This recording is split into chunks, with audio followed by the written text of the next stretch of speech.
Welcome to The Real News. I'm Kim Brown. The U.S. presidential elections of 2016 had such a profound impact on the world. A few did predict some of the things that happened, but many others did not. Now, President Donald Trump's policies seem to clash so clearly with the interests of the citizens of the U.S. that there is no shortage of speculations reaching from conspiracy theories to proven facts about what interests have put him in power and for what purpose. Here at The Real News, we reported about Russiagate, the Russian involvement with the 2016 election campaign, and also about U.S. involvement in the politics of other countries. But new evidence shows that the Israeli government illegally offered and gave candidate Trump intelligence, which may have contributed to his victory. The FBI released new documents showing that an Israeli minister met with Trump advisor Roger Stone, who has since been convicted of tampering with justice, and offered him information collected by Israeli intelligence services. Now, this information was reported by Politico. Richard Silverstein, in his blog, Tikkun Olam, exposed that the Israeli minister involved is most likely Tzaki Hanegbi, Netanyahu's lapdog. So indeed, when Trump won the presidential election, one man was not surprised. President-elect Trump, my friend, congratulations on being elected President of the United States of America. You are a great friend of Israel. Over the years, you've expressed your support consistently, and I deeply appreciate it. I look forward to working with you to advance security, prosperity, and peace. Israel is grateful for the broad support it enjoys among the American people, and I'm confident that the two of us, working closely together, will bring the great alliance between our two countries to even greater heights. May God bless America. May God bless Israel. May God bless our enduring alliance. And Richard Silverstein joins us today. He's an independent journalist who writes the blog Tikkun Olam, which explores Jewish and Muslim relations and the Israeli-Arab conflict. He joins us today from Seattle. Richard, thank you so much for being here. I'm glad to do it. Thank you. So this, to me, is a very fascinating topic. So let's start with what has been reported.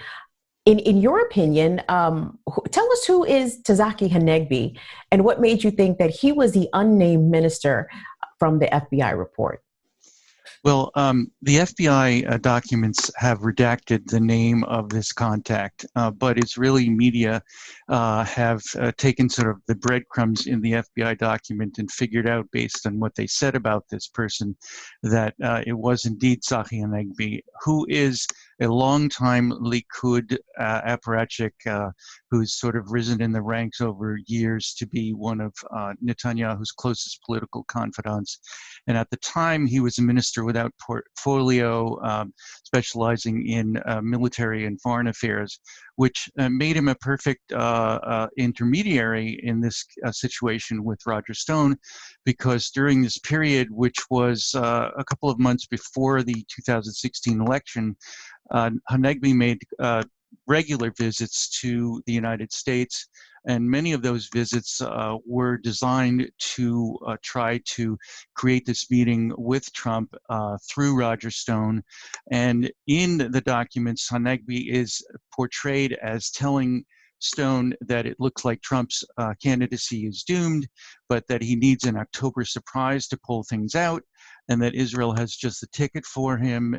It doesn't really go into detail about what the particular intelligence information is, but it does mention that at one of these meetings, at least, Hanegbi with another colleague of Stone named Jerome Corsi brought an Israeli IDF lieutenant general to the meeting. So there is this element of Israeli intelligence being used and offered to Trump in order to win the election. And I'm trying to find out what exactly the intelligence information was, but you can imagine that that's not readily available at this point. Well, Richard, let's imagine, shall we? I mean, you just gave us the facts. Now, let's venture a bit into speculation. I mean, what do you think was involved or contained in the intelligence report that the Trump administration received from the unnamed Israeli minister? And the term quid pro quo has floated around and attached itself to Donald Trump since he's been president. Let's speculate here. What do you think he got, and what do you think he was expected to give up? Well, if we look at what the Russians have done, their style is what's called kompromat, which is usually trying to morally compromise their enemies. So it is possible that there was some kind of information that was meant to embarrass Hillary Clinton. It's possible that this was more along the lines of some substantive intelligence trove, like Israel and Netanyahu constantly try to present Iranian documents proving that Iran is a nuclear power or wants to get nuclear weapons. So it could be something along those lines. But I want to just go back a little bit also and say that in the midst of the negotiations and the meetings that we're talking about, it doesn't seem until the very last minute that Hanegbi actually succeeded in meeting Trump. But there is a point in the document where it says that the last correspondence between Stone and Hanegbi was on October 30th, 2016, a few days before the election. And there is a message in the document that says that the person whose name, again, is redacted, did meet with Trump on October 30th, or actually right before October 30th.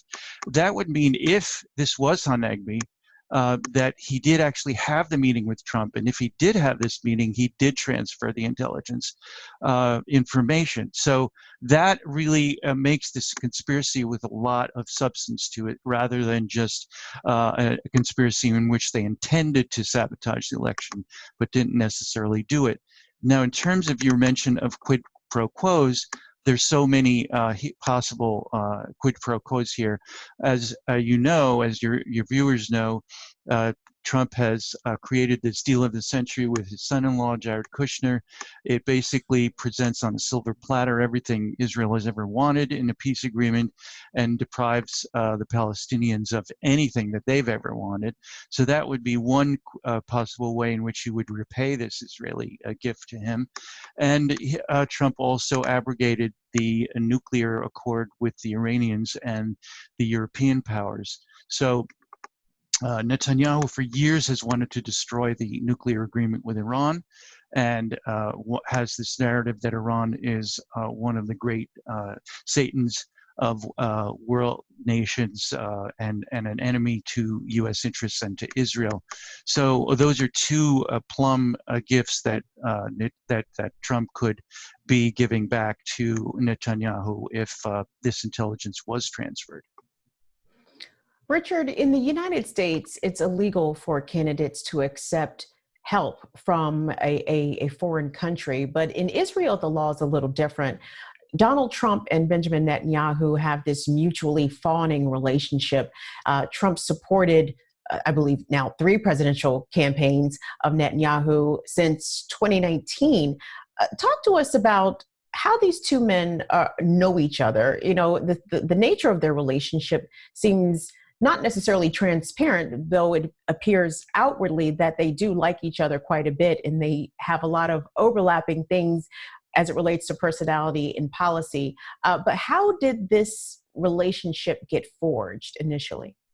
Well, Netanyahu, over the 15 years or so that he's been prime minister, has tilted Israeli policy from being bipartisan in the U.S. context to being solely oriented towards Republicans. So he has, as you said, been fawning over all of the Republican candidates. As you recall, during the Obama administration, he did a address to Congress, and he bypassed Obama, and he attacked U.S. policy before the U.S. Congress on Iran. So that's where the orientation towards the Republican Party comes in terms of Netanyahu. You would think, though, that these two men wouldn't have much in common, because Trump, if anything, is an anti-Semite. He supports white supremacists, and he is hostile towards Jews who are liberal or democratic, and has even said that Jews who support Democrats are betraying their own interests and their country by doing so. But when it comes to Israel, Trump and Netanyahu have created this sort of relationship of convenience. And as you mentioned, they're both sort of deeply narcissistic. They're both view themselves as sort of, they're monomaniacs in terms of seeing themselves as the sole savior of their country and wanting to preserve their power at any cost. And they both face huge ethical and legal complications from corruption in Netanyahu's case. And of course, Trump, we know, is riddled with corruption. Netanyahu doesn't have any sexual peccadillos that Trump does, but they're very, very similar in their personality. And that has created this really odd couple between them and brought them together in this way, even though Netanyahu really is divorcing himself from the American Jewish community, which is very hostile to Donald Trump and also very hostile to Netanyahu's political views about the Palestinians. And if you could, Richard, before we let you go, can you update us on what the status is of the Netanyahu administration? There was a lot of news coming out of Israel regarding the elections. And then there was a lot of maneuvering happening. Can you let us know what the latest is? Yes, very complicated. But we just had our third election in a year in Israel. And now there is an attempt to form a unity government between one of the opposition parties and Netanyahu's Likud party. However, because Netanyahu is under indictment on 3 different corruption charges, good government groups have petitioned the Supreme Court and asked it to exclude Netanyahu as prime minister. There never has been a prime minister who's been indicted serving as prime minister. And so this is testing out new law in Israel. Netanyahu will be tried under these charges. And if he is convicted, which may take some time, he will not be allowed to be prime minister. But the Supreme Court so far has shown a willingness to let this indicted prime minister continue in that role. And many Israelis who are liberal or centrist in their political views are really aghast at this because it betrays this continuing deterioration of moral values in Israeli politics that has been going on for quite some time. So if at some point Netanyahu is convicted or the coalition falls apart, we will have a 4th election. Again, another unprecedented development in Israeli politics, and shows that the country's politics is quite dysregulated and quite dysfunctional, which I guess is nothing new. Well, I'm hoping the United States doesn't follow that pattern of election dysfunctionality as we approach our election in November, though it is looking like it could head in that direction. But this is certainly a fascinating topic about the relationships and the dynamics between Netanyahu people and Donald Trump's people, and whether or not it played a part in the election of Donald Trump as the 45th president of the United States. We appreciate you joining us today. We've been speaking with Richard Silverstein. He is an independent journalist who writes the blog Tikkun Olam. It explores Jewish-Muslim relations and the Israeli-Arab conflict. Richard, as always, we appreciate your reporting today. Thank you so much. Thanks for having me. It was fun. I enjoyed it. Thank you. And thank you for watching the Real News Network.